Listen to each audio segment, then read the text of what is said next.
Hello, Daisy Cakes. This is Daisy X Machina, the drag queen detective who investigates all things speculative in science fiction, fantasy, and horror. And this is a Get Ready With Me where I get into drag to film a video later today. And we have Lori is here. Yay. Thank you, Lori, for coming. And Lynette is here. Yay. And Frank is here. All righty. Okay, so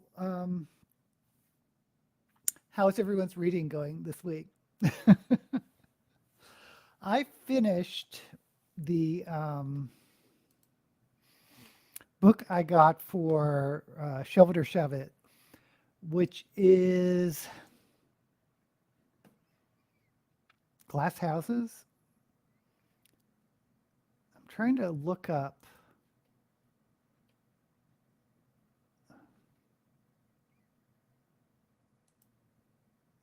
I'm just looking up the book to see what I rated it. Oh dear, I rated it 3 stars. Okay, so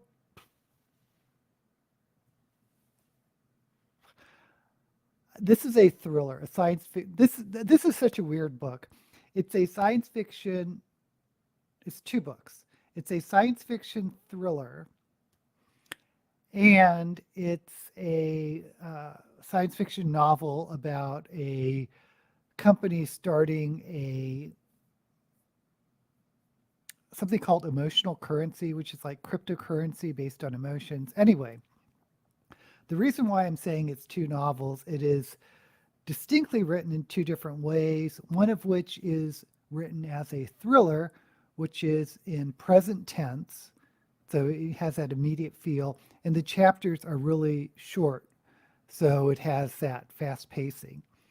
And then it's broken up between this other part, which is really a flashback about this company and this woman joining this company, that is written in past tense, and the chapters are really long, and it alternates between these 2 stories. And I was kind of into the thriller story, and it was just frustrating. I was almost thinking, can I skip these flashbacks and just read the thriller portion?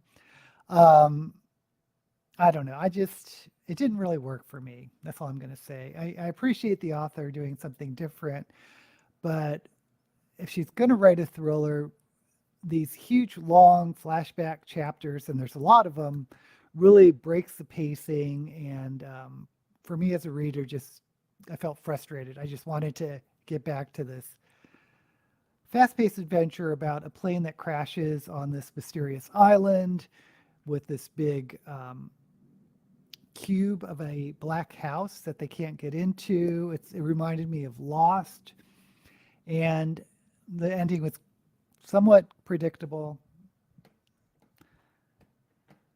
Anyway, I'm going to have to do better at Shelve It or Shove It. That's all I have to say. My last 2 Shelve It or Shove It books, for some reason, I'll pick science fiction thrillers, and I should learn my lesson. Okay.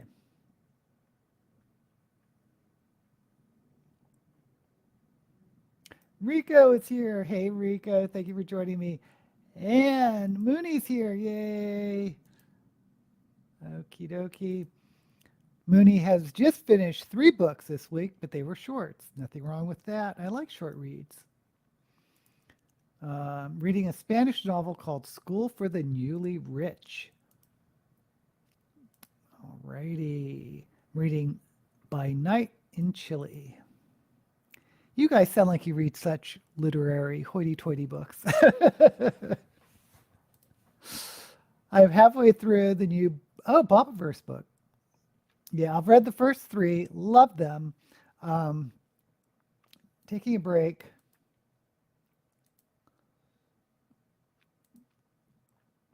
I'm not fond of flashbacks. They do not work. Yeah, I'm not a big fan. I mean, I guess it depends how it's done. Like, sometimes it's nice to have it once in a while, to learn something about the story. But when the book is divided in such a to the point where it's like two different novels that you're reading cut together. It just was not a fan. Lori's not a fan of flashbacks either. Reading The Wandering Earth by Cixin Liu. Yeah, I still have not read the last of the Three Body Problems, and I'm not sure if I will, but I was there this week at weddings. Oh, weddings. Cousin got married. Finished 5 short books for Shorty September. Wow, that's fast. It's only September 7th, and Lynette has read 5 books. It's almost a book a day. Reading Light of Other Day, still enjoying it. Only read urban and charters-driven fantasy and sci-fi. The best was The Tiny Wife. What a title. By Andrew Kaufman. Very surreal. Tried to read a lot of genres. This is much easier than Three Body.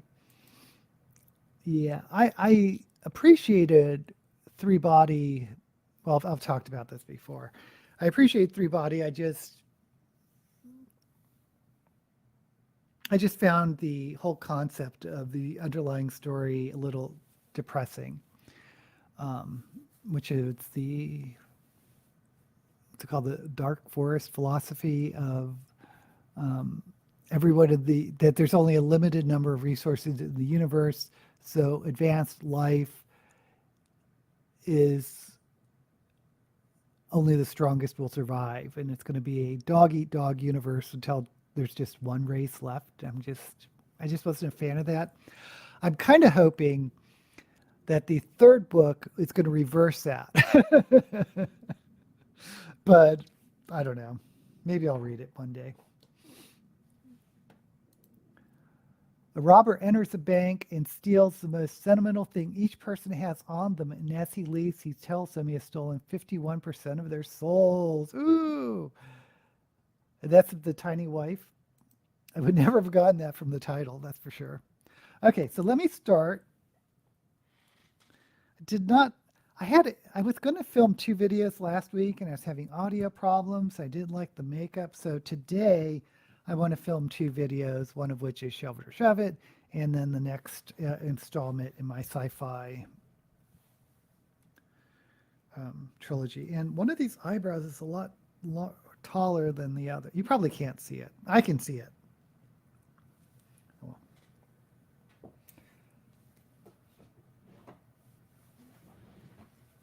Okay, so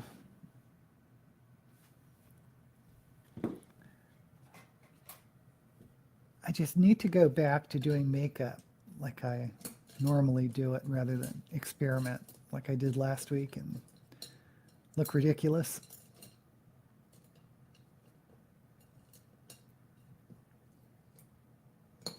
Oh, so I did finally see the new season of Ring of Powers.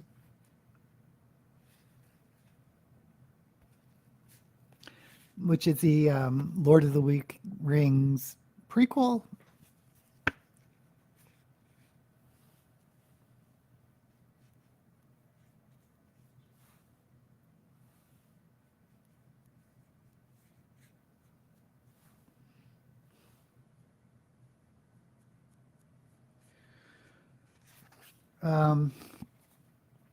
Not a big fan.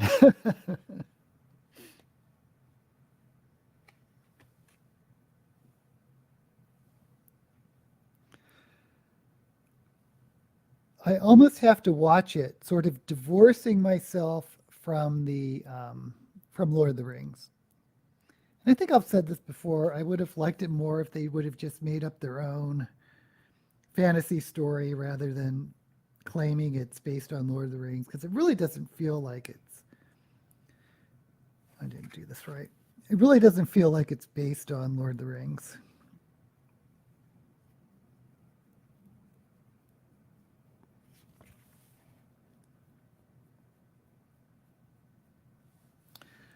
But that said, I do really like the Hobbits. If they would have just done a story on hobbits that they made up, it's these two female hobbits that are pretty much Frodo and Sam. Um, but I love hobbits, and if they would have just done a story about hobbits, I would have been happy.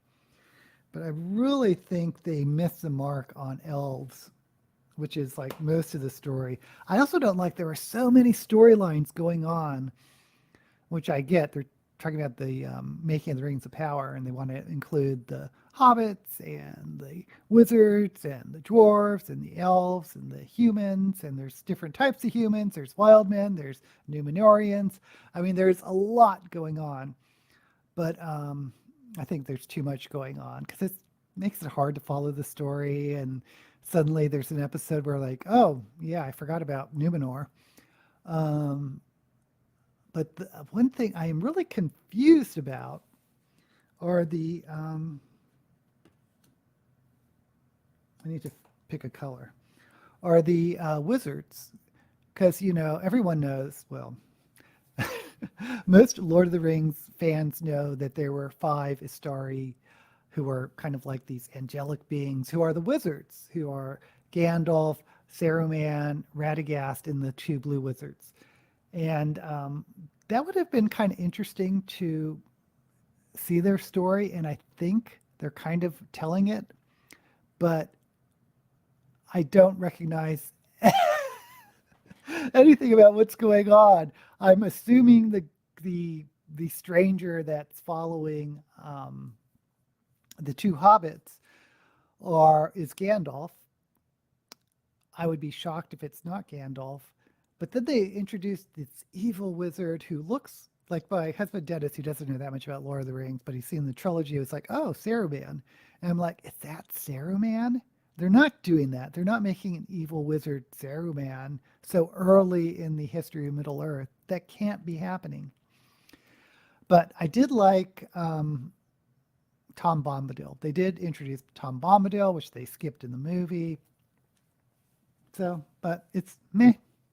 Totally meh. I'm not going to do a video on it.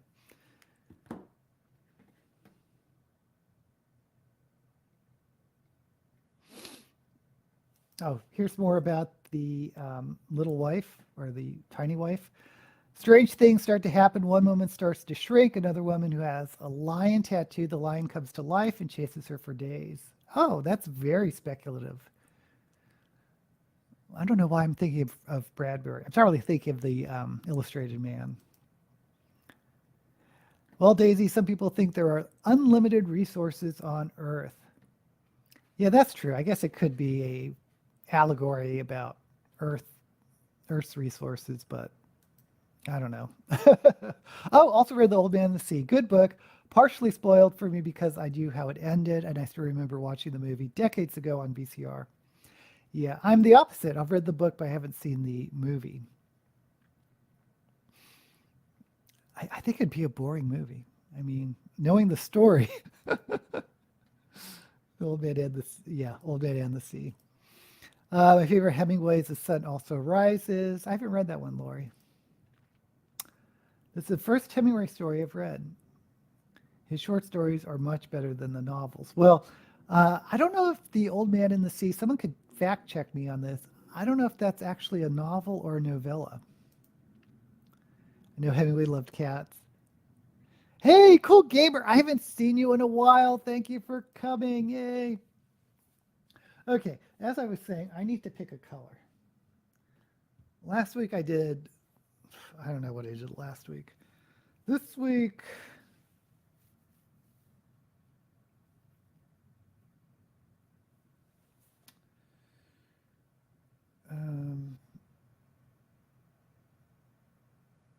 I think I was trying to do blue last week and it just went in a stupid direction.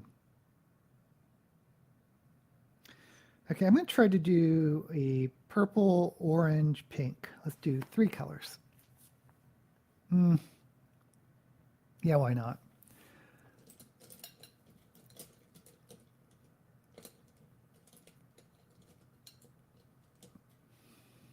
Actually, you know what I'm going to do? I'm going to try to outline in the eyeliner.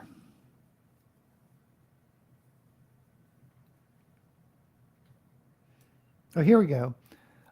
Old Fantasy is a novella. Now, I was thinking because I'm doing, I'm prepping for these 100 science fiction authors, and a lot of the ones I like are older authors.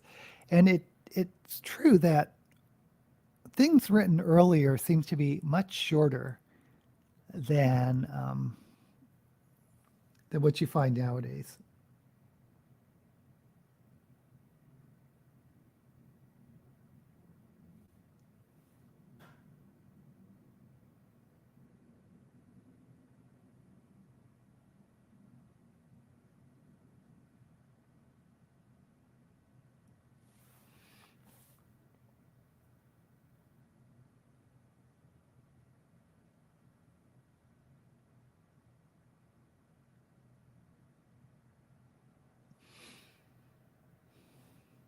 Because I hear a lot of like agents and editors talking about how they expect speculative fiction to be a little bit longer.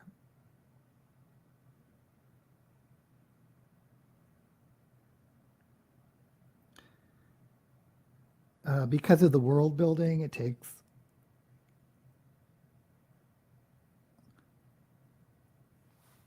longer to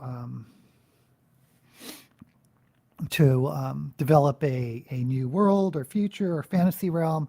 But if you look back to the early science fiction and fantasy and horror, well, science fiction fantasy, um, there was a lot of short stories, novellas that were not super long. So I don't think it has anything to do, or word count or page length, that's anything to do with the need for longer novels. I just think it's the people who read them may prefer longer novels. So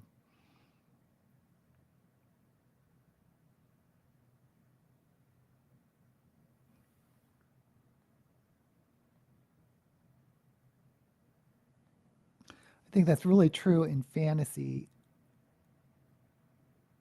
And I think that's because of Tolkien.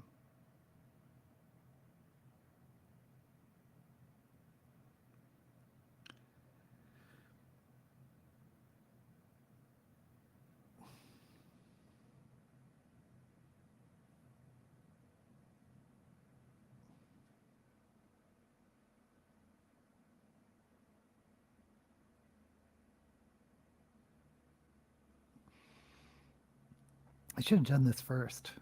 Oh well.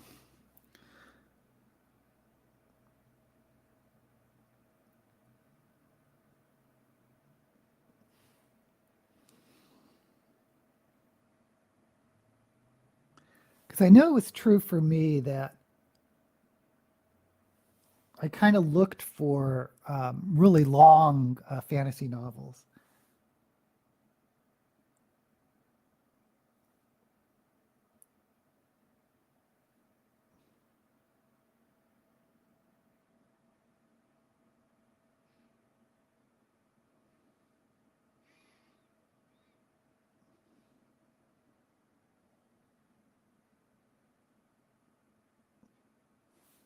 Because that's what I liked or that I had that expectation after reading Lord of the Rings.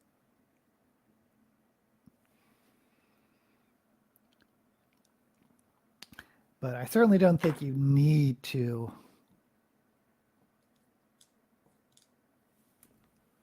write really long books to develop a world or a society or a future.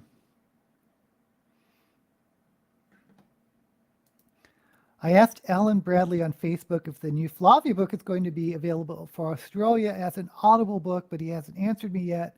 I might buy it on Kindle next month. I actually pre-ordered it, so I already have it. I haven't started it. Um, so I don't know. I don't know if I'm going to read it. I have so many books to read this month. This is unusual for me because I don't have TBRs, but I'm also pre-ordered the book you recommended, Lynette,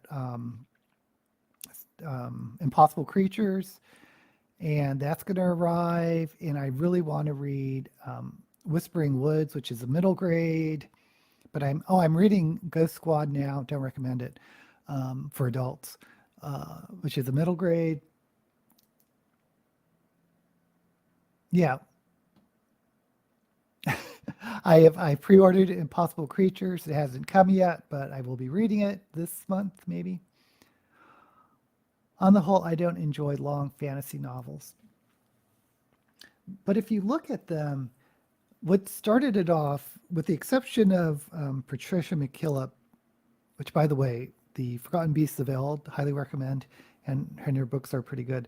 But ever since what I call the Renaissance of fantasy started with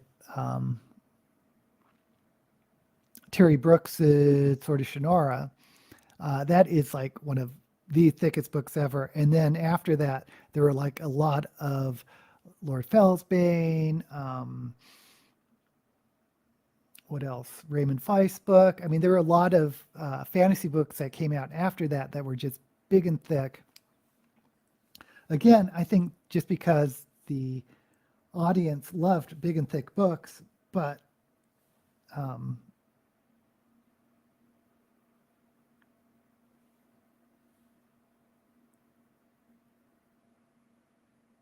I don't think fantasy has to be lengthy because of the need to develop a world or to world build.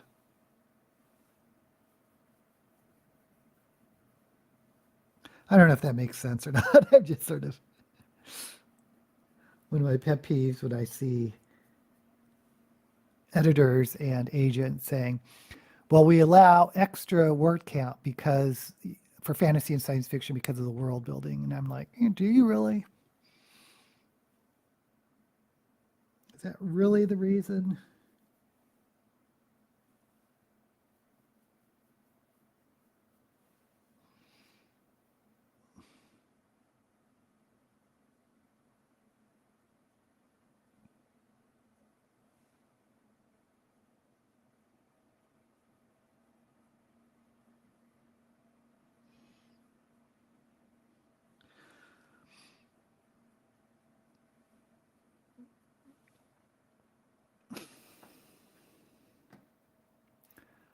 My favorite long novels are Shogun and The Terror. I don't know The Terror.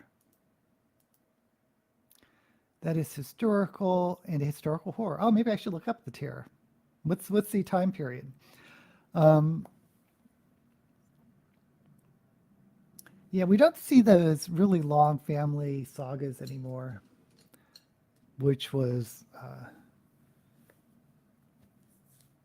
I want to say popularized. I don't know if that's the right word, but I'm thinking of James Michener doing a little bit of yellow to transition into purple. I should have started with yellow. Oh, well.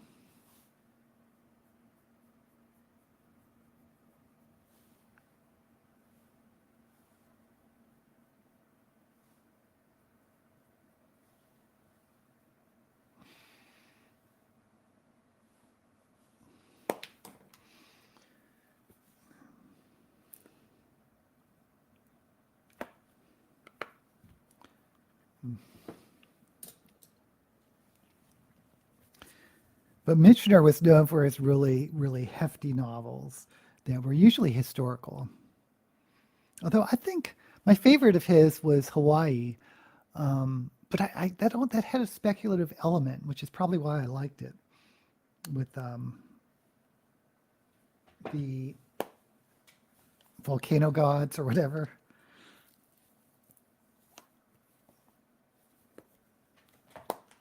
Oops.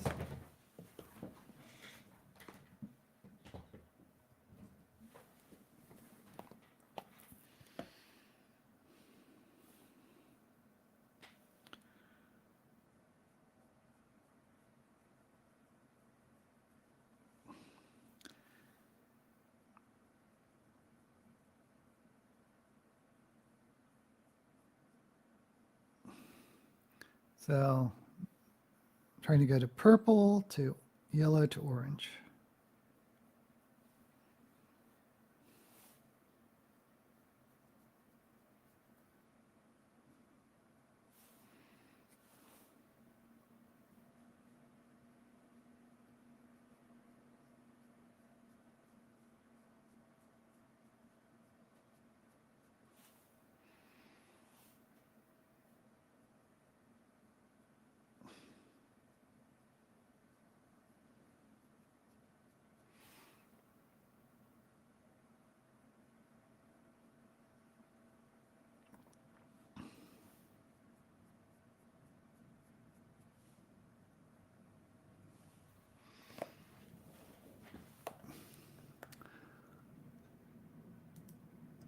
My favorite long novel, though, is The Brothers Karamazov. I haven't read that one.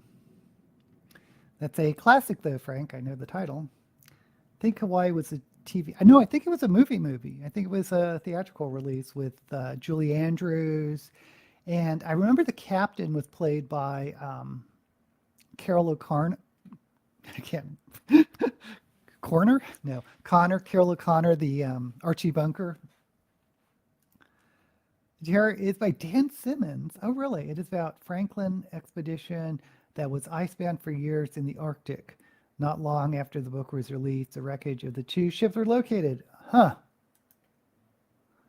Didn't read it, but heard it was a truly horrible story.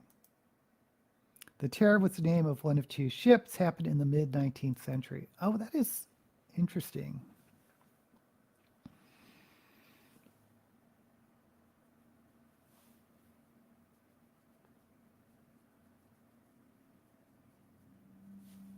Okay.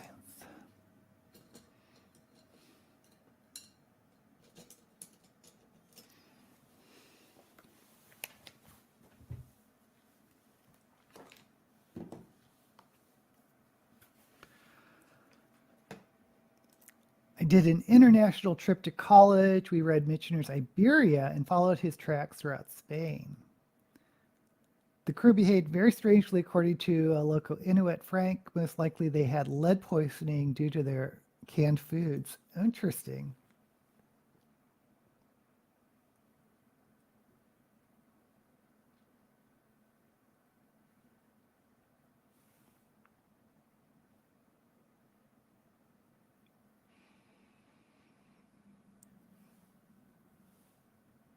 Yeah, I remember growing up, we had not all the Michener novels, but a lot of the Michener novels in hardback, as my father collected them or whatever. So it's one of those books I just read because they were in the house.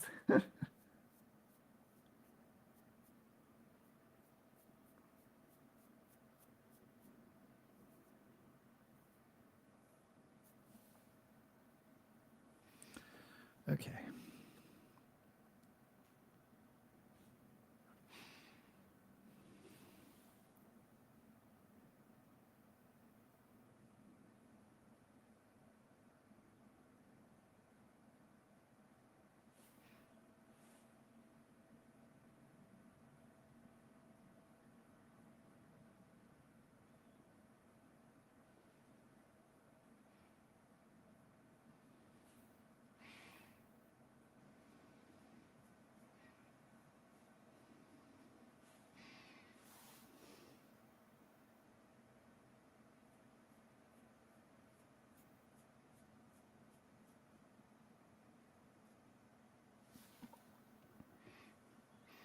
That happened to you guys? Were your parents readers and you just read books because they were available?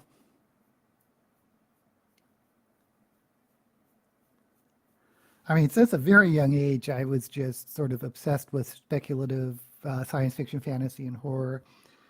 And that's mostly all I read. But because the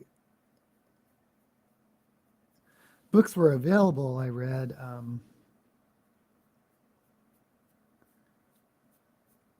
lot of things my father liked, like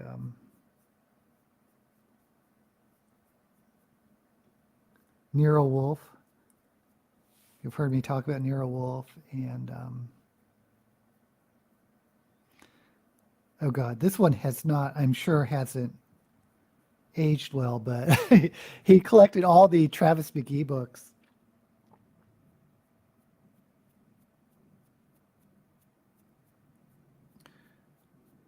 which were known by the covers. For one, the um, the titles were had a um, color in it.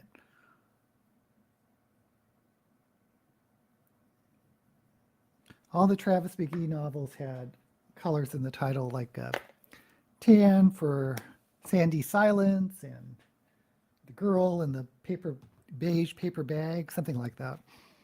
And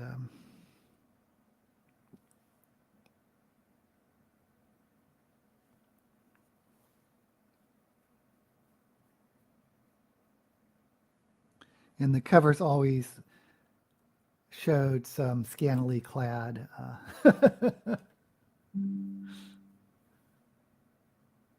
woman. And Travis McGee, the main character, the author is John D. MacDonald, was some type of ladies' man.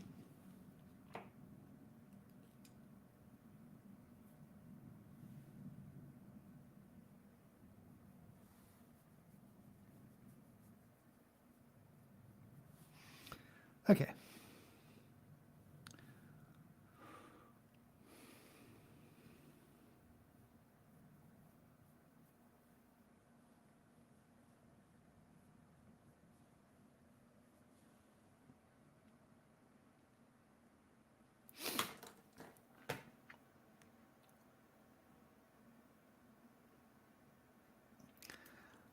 Lead poisoning may have contributed to the fall of the Roman Empire. I had not heard that.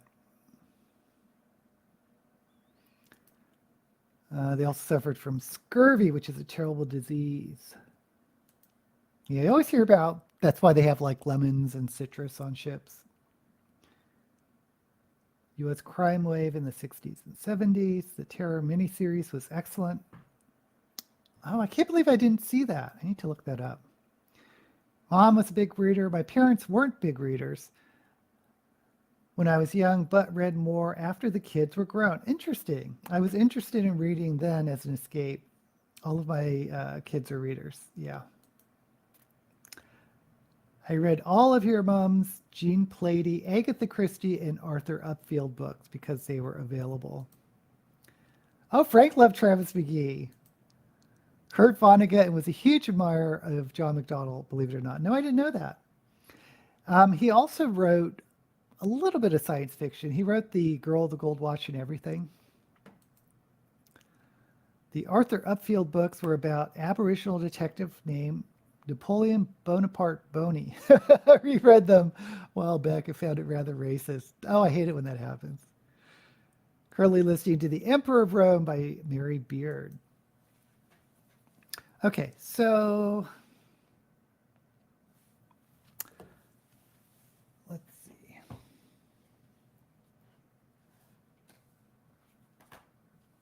I think at this point I just want to cut the crease and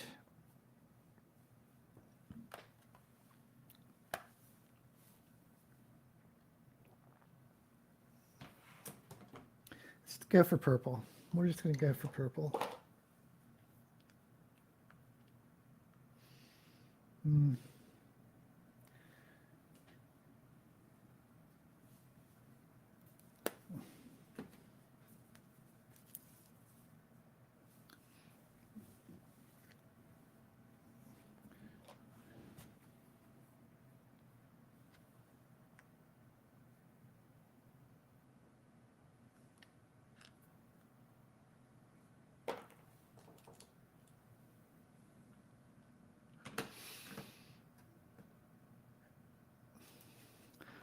Hershey is one of the greatest Roman history scholars.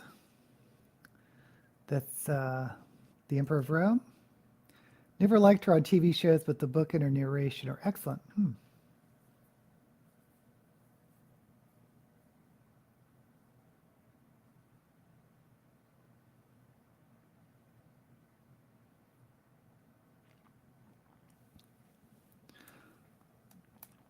One of my favorite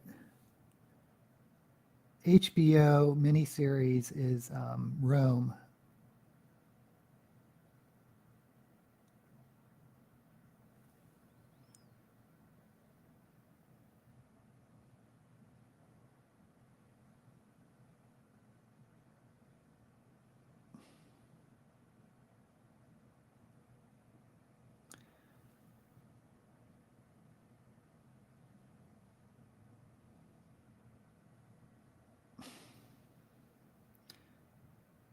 Which you, if you haven't seen it, and if you have HBO, highly recommend.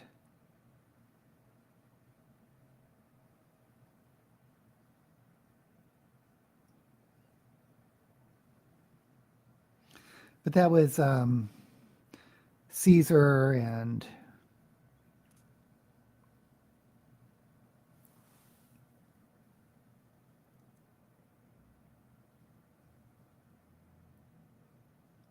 a couple of emperors after Caesar.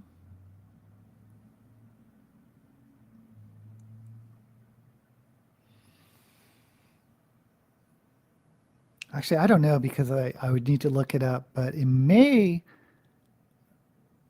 go up to the I Claudius series.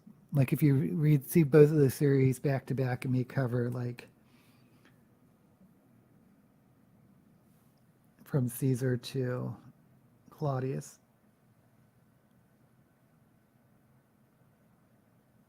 Which is another great series.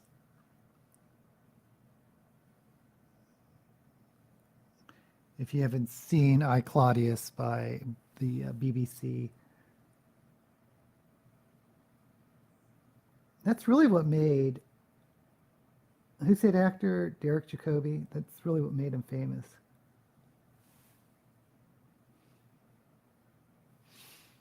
Okay.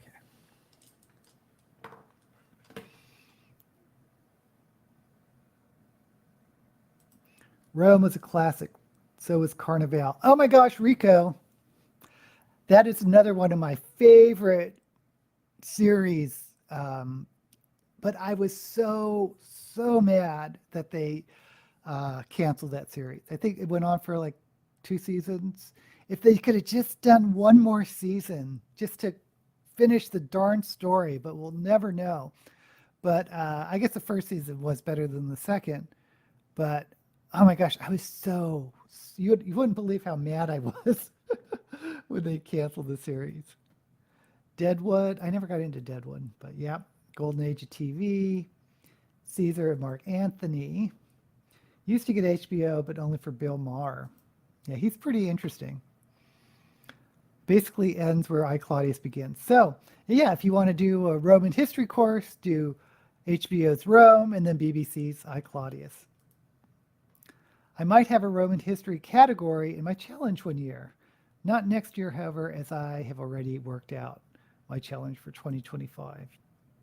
2 seasons and it ended on a cliffhanger. If we're talking about Carnival, we'll never forgive HBO for canceling Carnival. As if HBO cares what I think. But if you want to see a good series, you should check it out.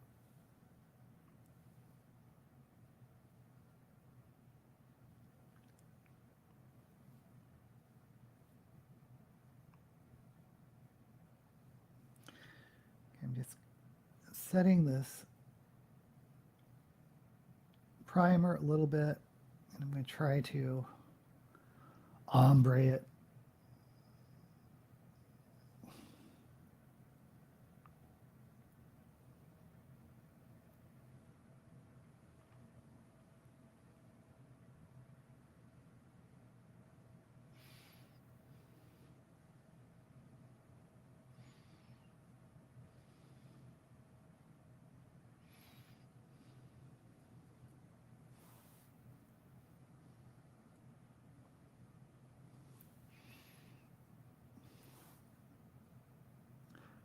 The worst one about canceling series is Netflix.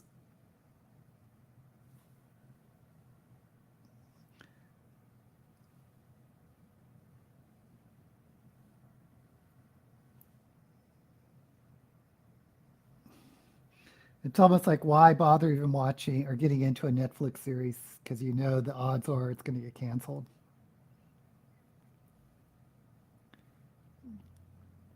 But I love that one of my favorite Netflix series is Sense8, Sense number 8.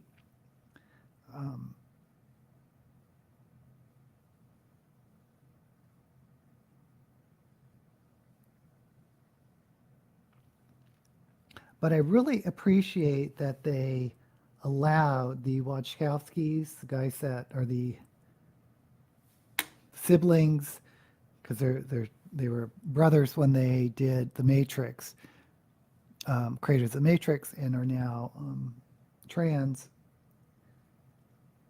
But they allowed them to at least do a conclusion to Sense8.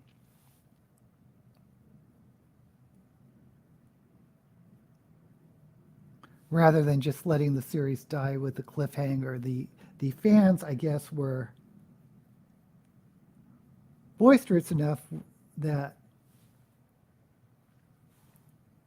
instead of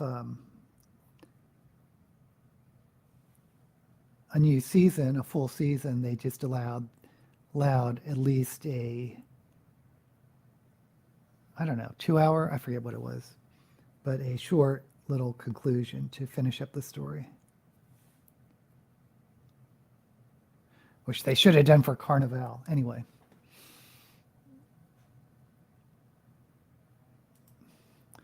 Carnival was like the closest anyone got to doing, yeah, I agree, a David Lynch TV show without David Lynch.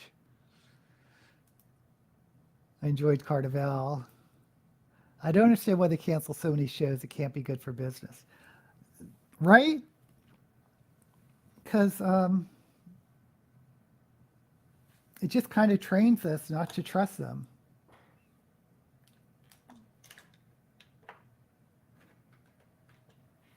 And here I'm speaking about Netflix because they do it so often.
Yeah, I didn't do it, but I thought about it of writing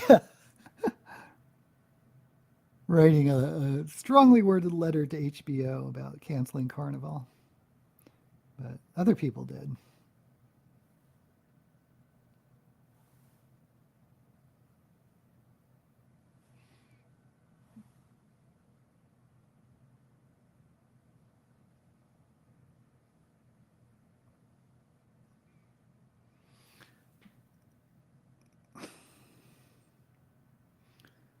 Okay.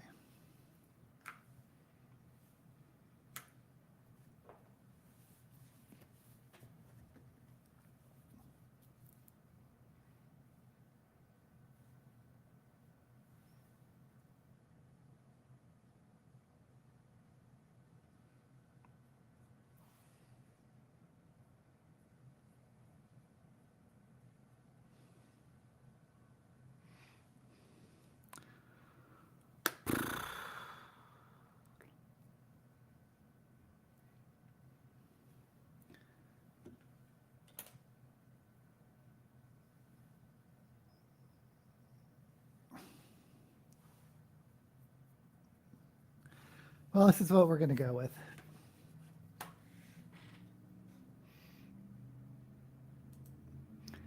At least they finished the Umbrella Academy, though 90% of the fans seem to have hated season 4.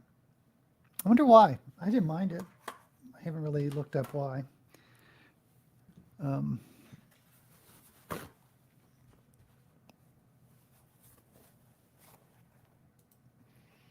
What does your emoji mean, Lynette?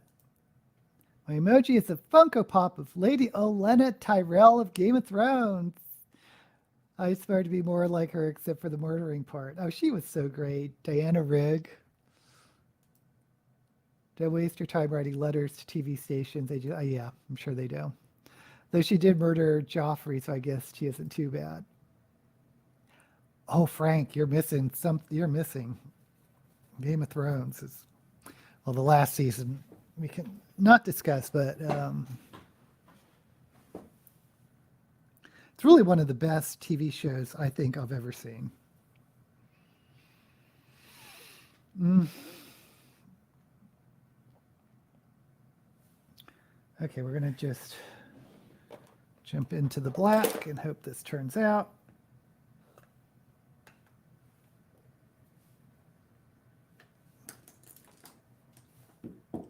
Has anyone heard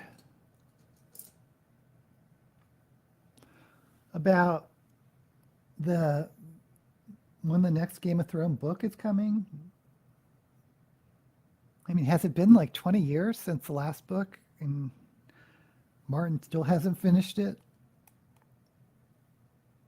Is that right? That can't be right. Is that right? Has it been 20 years?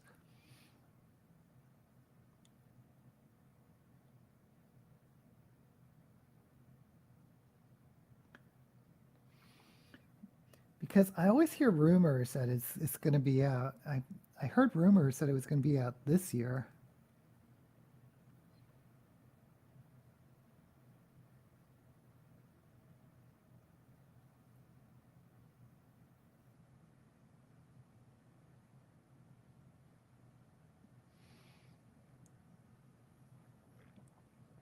In like December or something. I mean, I'm not holding my breath, but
we're on Facebook.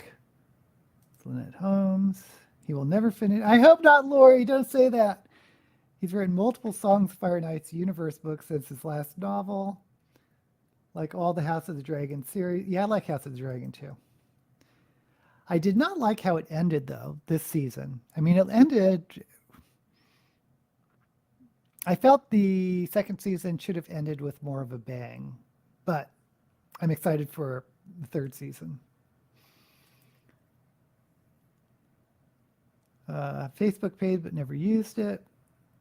Dance of the Dragons came out in 2011, so that's 13 years. Okay, so I'm way off, but 13 years is a long time. Fire. I use Facebook mainly to keep in contact with certain family members. I use someone else's Facebook site, but soon may have to just use my own.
Okay.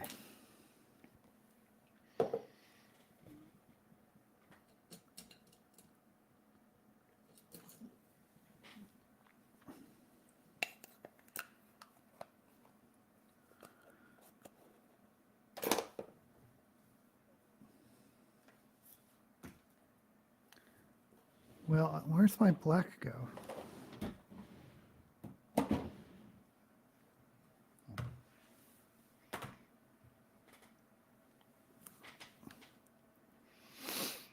I think Game of Thrones might have become too complicated for him to finish. Exactly. What is great attraction of Game of Thrones? It's very dark. It's very intense. Are you talking about the book or the series has some great acting in it. I mean, just try one episode, see what you think. Frank, even I've read Game of Thrones until I got bored. Several books in. Fans have been waiting since 1993 for David Gerald to finish the War of Cathor series. He keeps promising that he will finish it. There's another author, James Clemens, I think he was in my fantasy series, who writes under the another pseudonym. Is it Rollins? Who wrote one of my, I don't know if I should call it one of my favorites, but it was one of my favorite fantasy series, The Band of the Banished. And I was so excited about him as an author before I really realized he was also a thriller author. But he started another series called The Hinterlands, which I also really liked, I was really into, but he just stopped writing it. No explanation. He got to the second book. I don't know if it's supposed to be a trilogy or more, but it just stopped. I was so upset.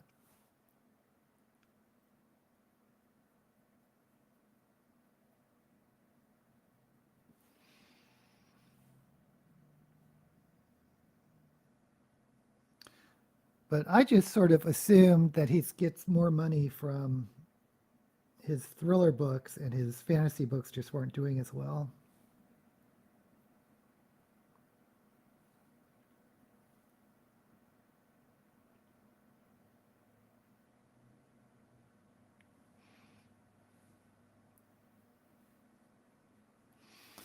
Okay.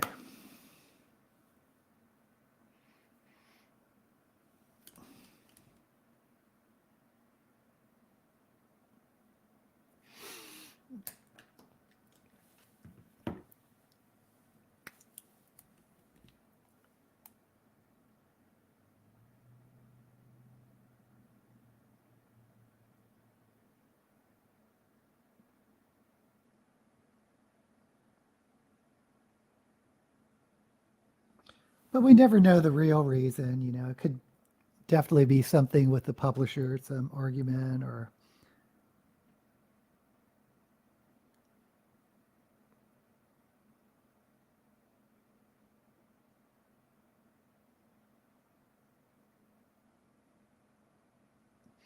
I can't imagine he sold 2 books of a 3-book series, or he only wrote 2 books of a 3-book series. Okay, so I'm going to brush off this bake.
Okay.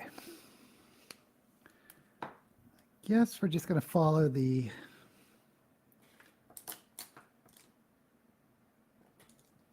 colors at the top.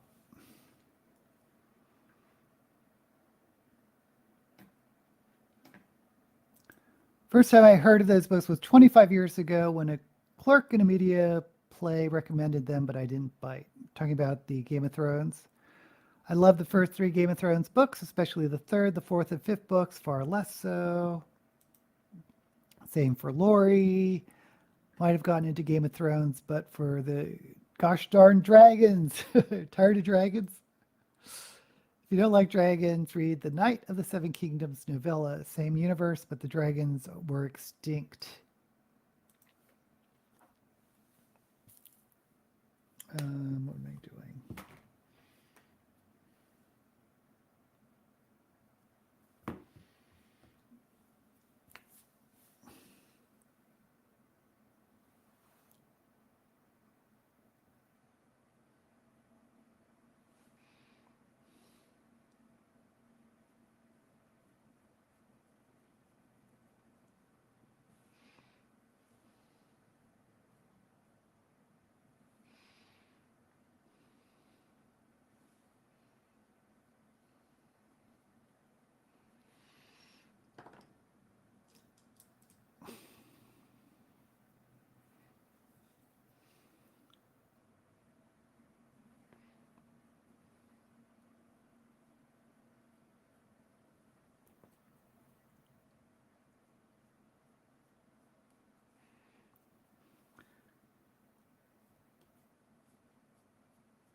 Gosh, you can't even see this yellow.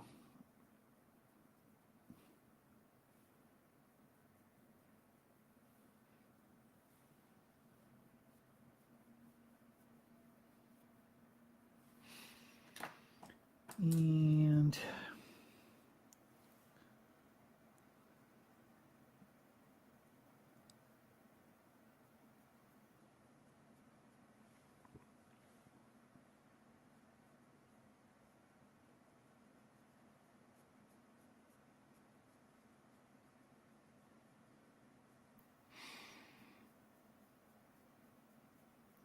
one thing I'm hoping, because I will finish Game of Thrones, assuming it gets finished. But I certainly do not want to reread all the books. So I hope I can find somewhere like a synopsis just to catch up on what's happened, because I really don't remember.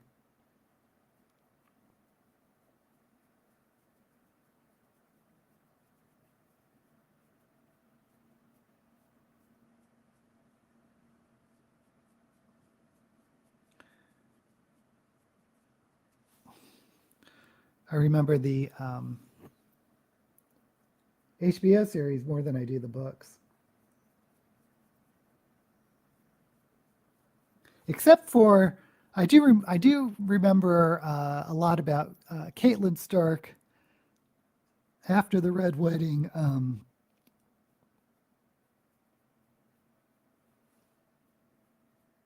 She definitely has a bigger role than in the books, to say the least.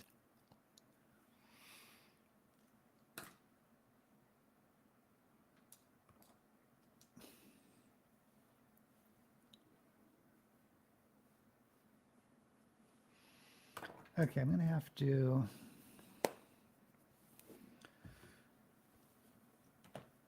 hopefully this will smudge out.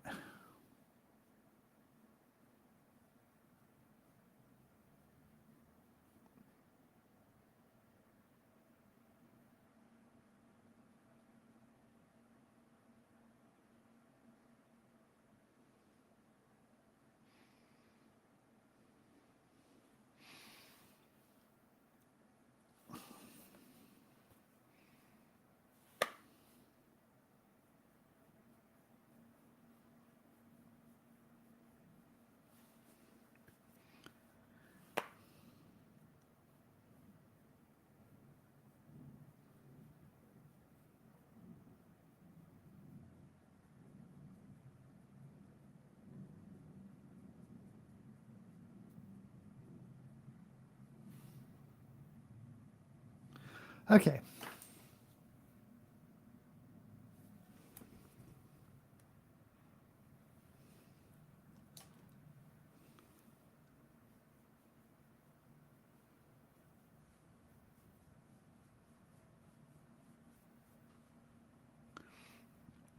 I think we're going to call the eyes finished.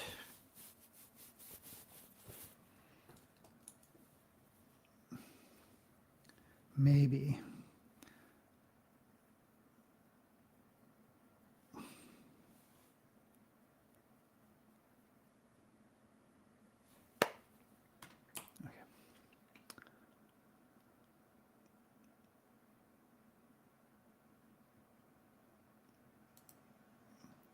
Are you sure this Gerald guy is even still alive? I don't know. They messed up the Caitlin Stark plot line. They just didn't have time for it, Rico. That's what I think. They just had to cut things because they couldn't. And that's one of the things they cut. Sometimes when I can't finish a book, I read the plot synopsis online to find out the ending. Oh, you cheeky devil, Frank. They explore the Red God's magic in different ways, yep. But I think they lost something valuable. David Gerald is still alive. He's 80 years old. Goodness. Okay, so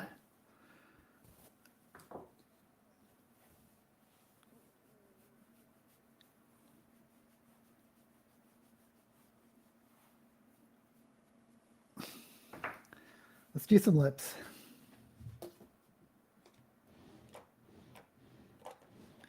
And yes, I'm going to go back to using black.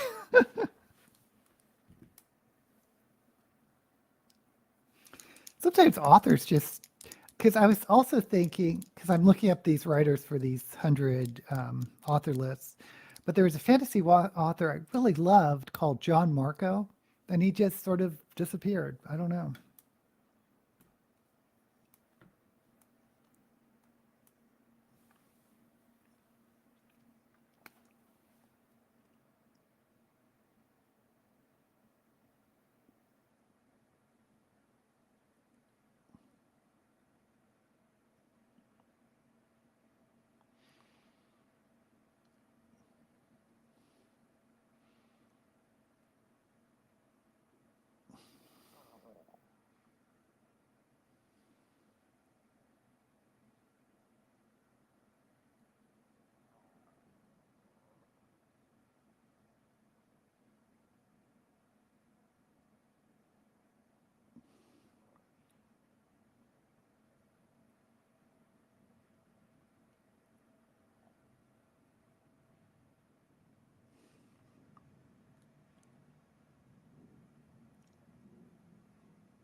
Okay.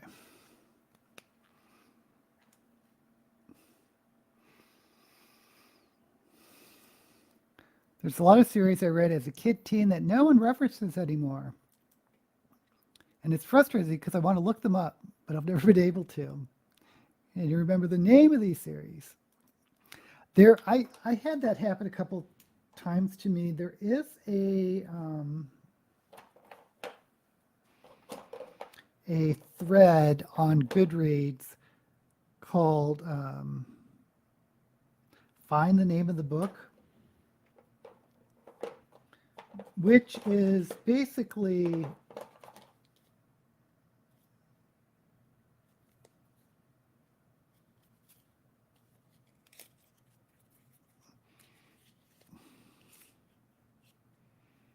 try a different lipstick.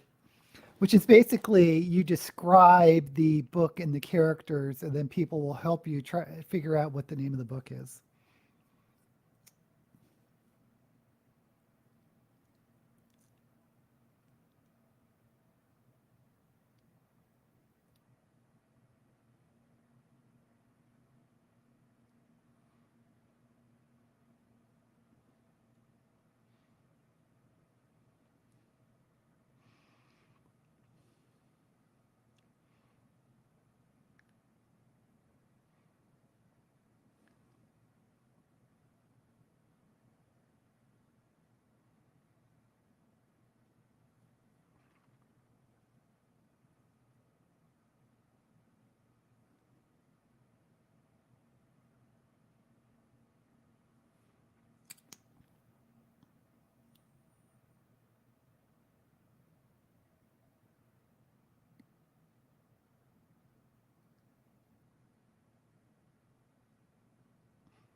That's, of course, assuming you remember anything of the plot or the characters.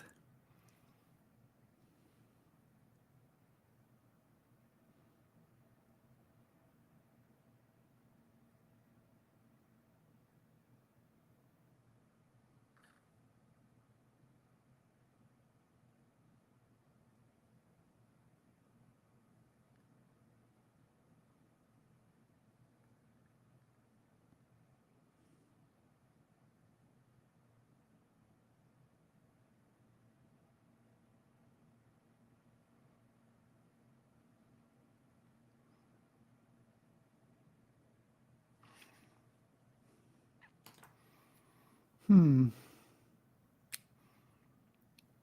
sure if I'm crazy about this lipstick.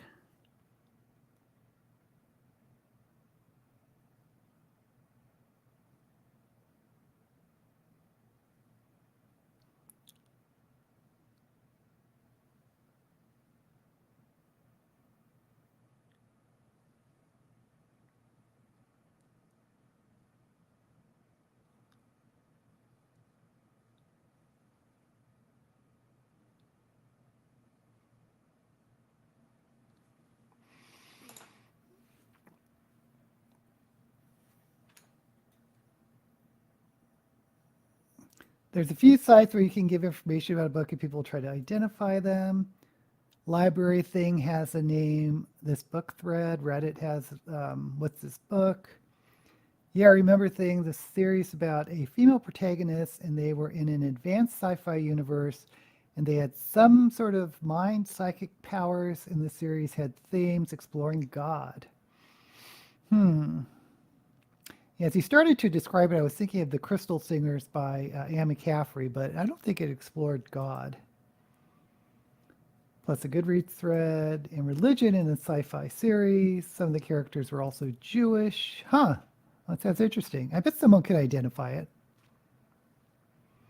Might be, oh, don't worry about that, Rico. Okay.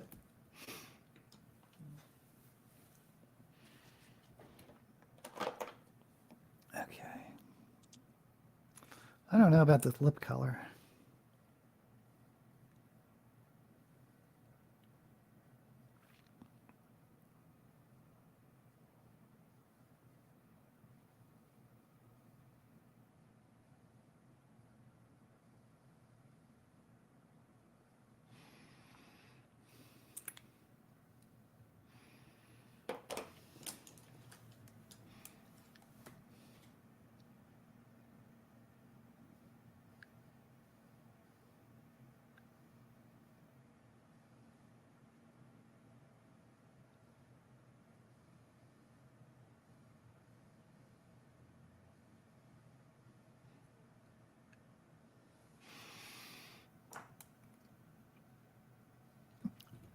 Okay, we're just going to leave it at that.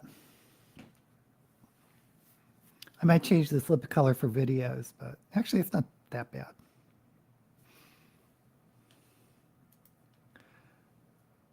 Okie dokie, so let's do some eyelashes. So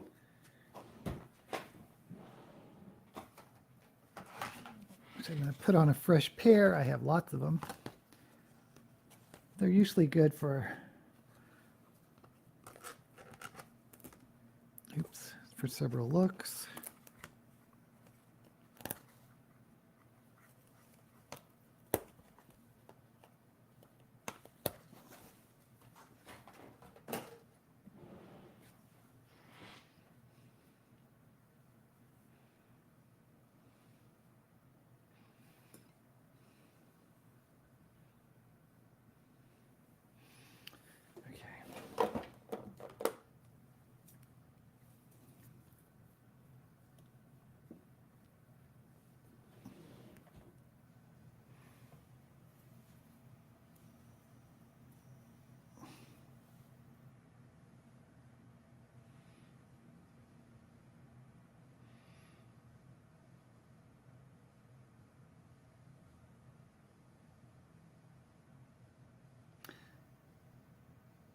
You haven't read any science fiction book that really explores religion that much.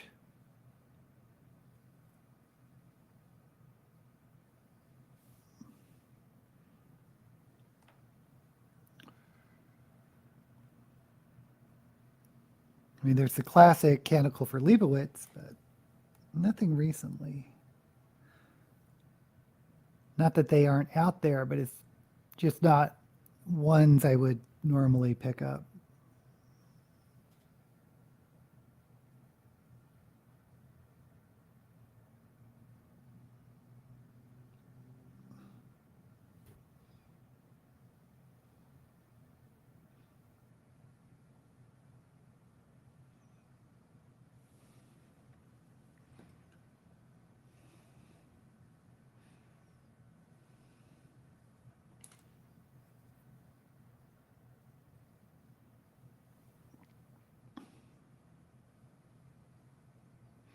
Oh, Lynette, I noticed your comment about Neil Gaiman, about he wrote several of your favorite fantasy books, but now with all this controversy, it's hard to separate the art from the artist. And I know exactly what you mean. I haven't been like willfully not reading anything about him, but I think I've read enough where I probably am not going to pick up a new work by him. But I'm trying not to get so invested in the story that it's going to ruin the memories of some of my favorite books by him, like American Gods or The Sandman.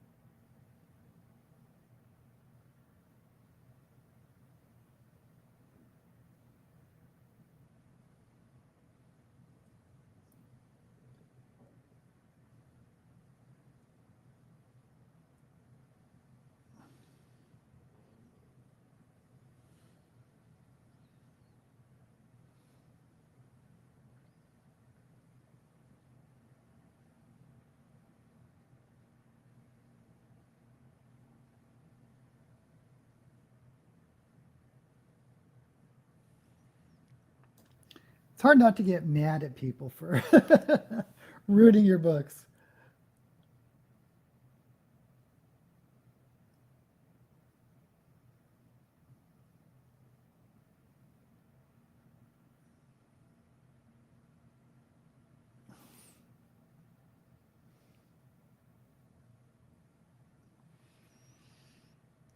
And I should mention he hasn't actually been convicted of anything. So.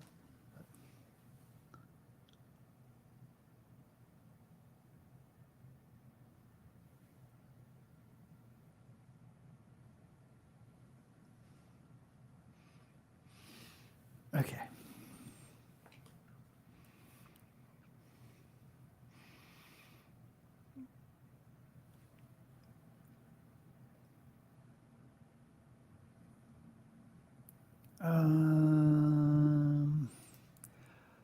Posted that I wanted to know the title about a book in which London was flooded and the Queen was found stumbling among the ruins days later. Canticle for Leibowitz. Somebody did find the book within a day, yeah. But yeah, that's from the 60s. Actually, the Planet Story by Harry Harrison, I was like um, hoping that people on Goodreads could help me, and no one could. No one knew what I was talking about. Maybe I wasn't describing the book well, but I eventually figured it out. Was Canonical from the 50s? Wow. Isaac Asimov and Orson Scott Card are the same way. Well, Orson Scott Card's a whole other story for me. Canonical is dystopian classic. I was a really big fan of Neil Gaiman, one of my favorite authors. I'm so disappointed.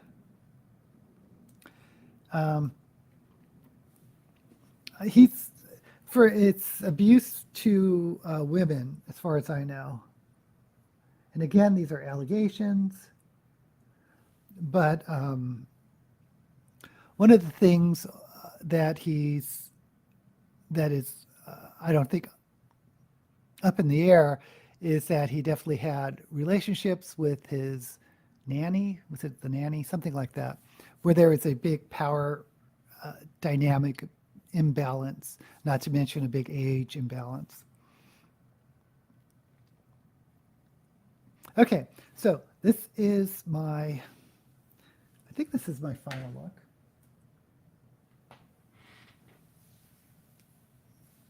Okay. So the wig I grabbed is my old lady's book wig. Another one I don't wear very often.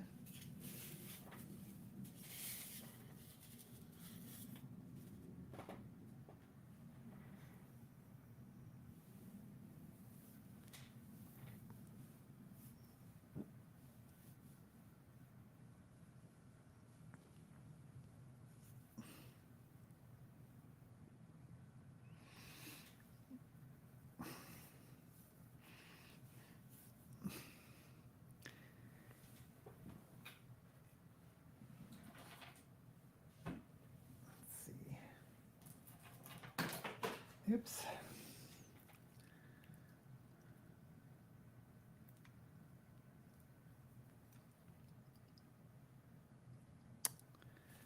This necklace.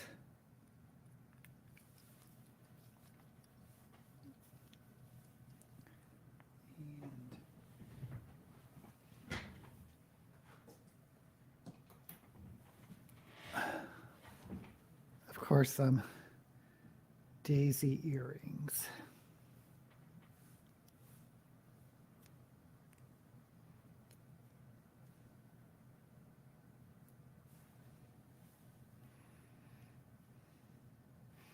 Actually, I have some. Let's grab these.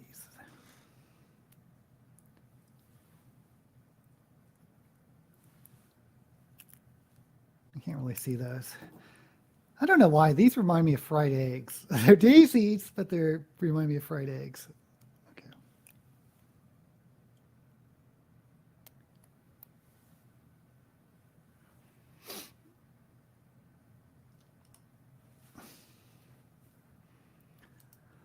My view is that even if he did, what he did was not illegal, he did take advantage of women decades younger than him who worked for him, so workplace harassment. American God's top 3 favorite books. Look like an elegant granny.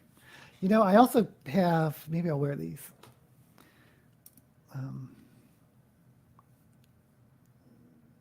Can't really see the eyes, but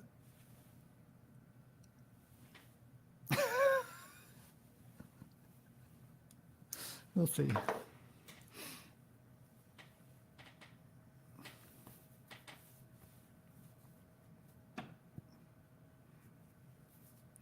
I was watching some interview with librarian for children's books, and they were asking her the types of picture books that she wanted to see because there weren't that many of them, and she said sexy grandmothers because she's always oh,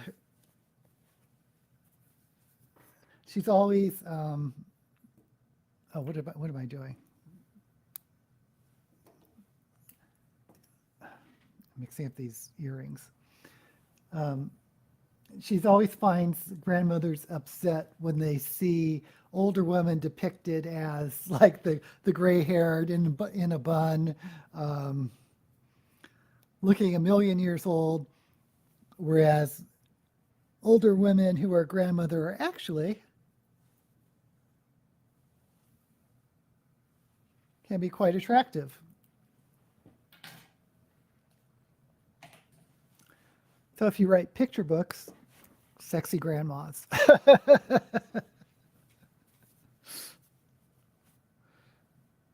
Okay, guys.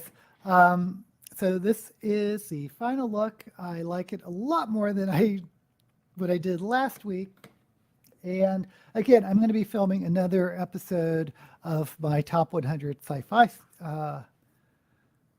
authors, and I think I'm releasing a sci-fi author section this week. And I also have to finish filming a Shove It or Shove It for next month, because I like to get those done early, and I didn't get to it last week. Okay, guys, thank you so much for joining me. I will probably be here next week. Well, I will be. I have plans. I plan to be here next week. Let me put on a ring. And I hope to see you again then. As usual, may all the books you read be blessed.